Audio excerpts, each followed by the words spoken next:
I was thinking the other day, a journalist asked me why why people are responding so positively to what I'm saying, the young men, for example, and I thought, why? Yeah, that's a good question. He says, well, I'm actually on their side. I'm really happy that they're not wasting their lives. I'm really sad to see that people are disenchanted and nihilistic and depressed and anxious and aimless and perverse and vengeful and all of those things. It's terrible. And then to see people question whether that's necessary and then to start to rise out of it. It's like, it's so fun. Like last night I was after my talk, it's overwhelming.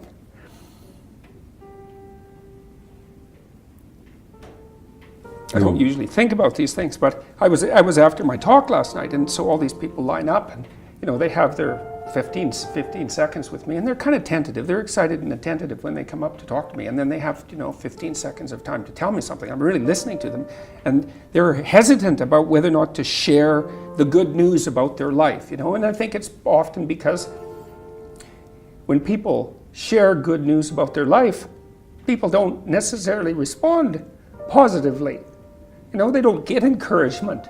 And people need so little encouragement. It's just unbelievable.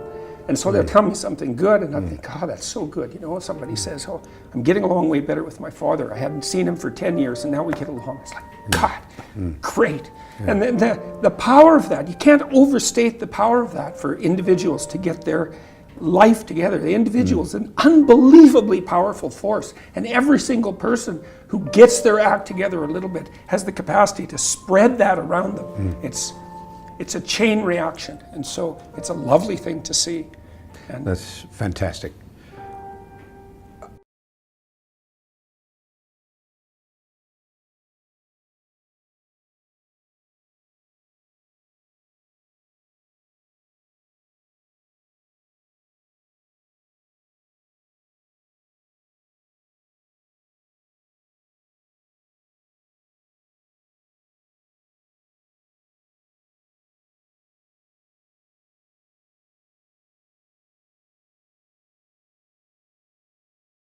Our daughter ended her life at 24 due to depression.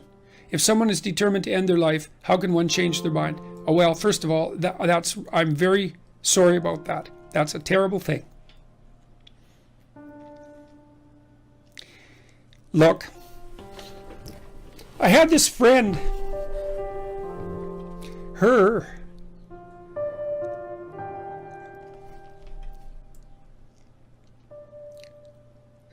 sorry. There's been a lot of depression in our family, so it's a question that cuts close to the bone. Anyways, I had this friend, a friend of my parents, and her granddaughter committed suicide, She was just beating herself up about that.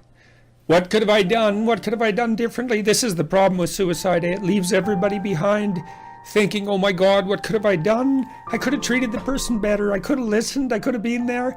It's like, and she was just beating herself up about this, really feeling that she wasn't a useful person, that she'd failed as a grandmother. She's a really good person, And so I went for a walk with her, and I said, and she's married and she likes her husband, and he's a really good guy. And I said, look, you're blaming yourself for your granddaughter's suicide.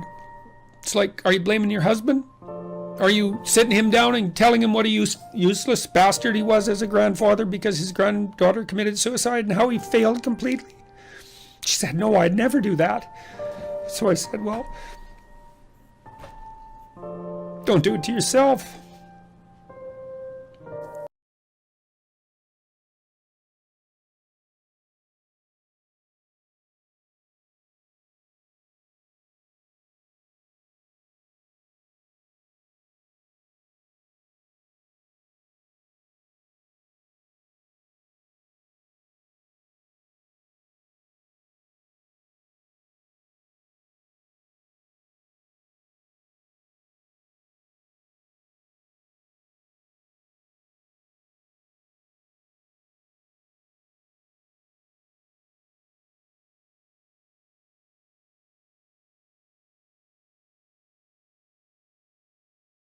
One of the things that has just blown me away in the last year, because I've talked to lots of people live, but also lots of people online, but it's more obvious live, and it's obvious in this theater as well, is that I've gone around and spoken, and a large proportion of my audience has been young men, under 30, something like that.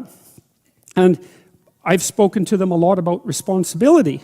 And what's so odd about this is that of all the things that I've spoken about, because I can see the audience and I can feel how the audience is reacting, because I'm always paying attention to all of you insofar as I can manage that. So I get some sense of how what I'm saying is landing, which you have to do if you're going to speak effectively to people. And what happens is, if I talk about responsibilities, everyone is silent, just like they are now. Silent and not moving, right? Focusing, attentive. Say, pick up your responsibility. Pick up the heaviest thing you can and carry it. And the room goes quiet and everybody's eyes open. And I think, that always makes me break up. I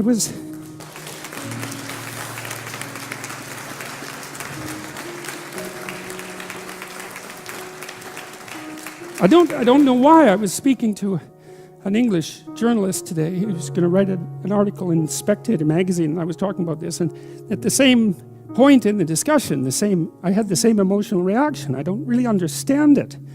I think there's something about it that's so crucial, because we've been fed this unending diet of rights and freedoms, and there's something about that, there's something about that that's so pathologically wrong, and people are starving for the antidote, and the antidote is truth and responsibility, right? And it isn't because that's what you should do in some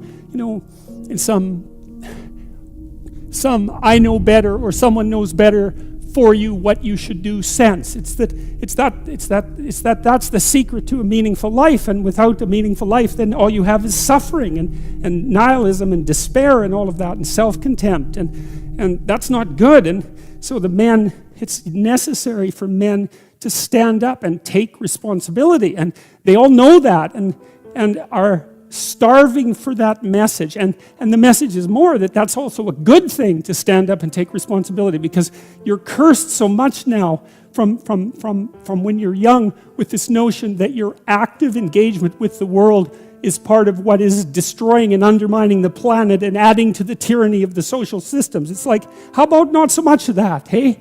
Because it's too soul deadening. It's anti-human right to the core. And my sense instead is that, if you were able to reveal the best of yourself to you in the world, that you would be an overwhelming force for good. My primary motive as a clinical psychologist and educator is to help individuals live more meaningful and productive lives in harmony with their families and their community. That's my motive. And the evidence for that, I think, is, well, if people go online, and first of all, you can watch the lectures and decide for yourself, but you can also go, I suspect probably maybe 250,000 people have commented on the lectures and their effects on them.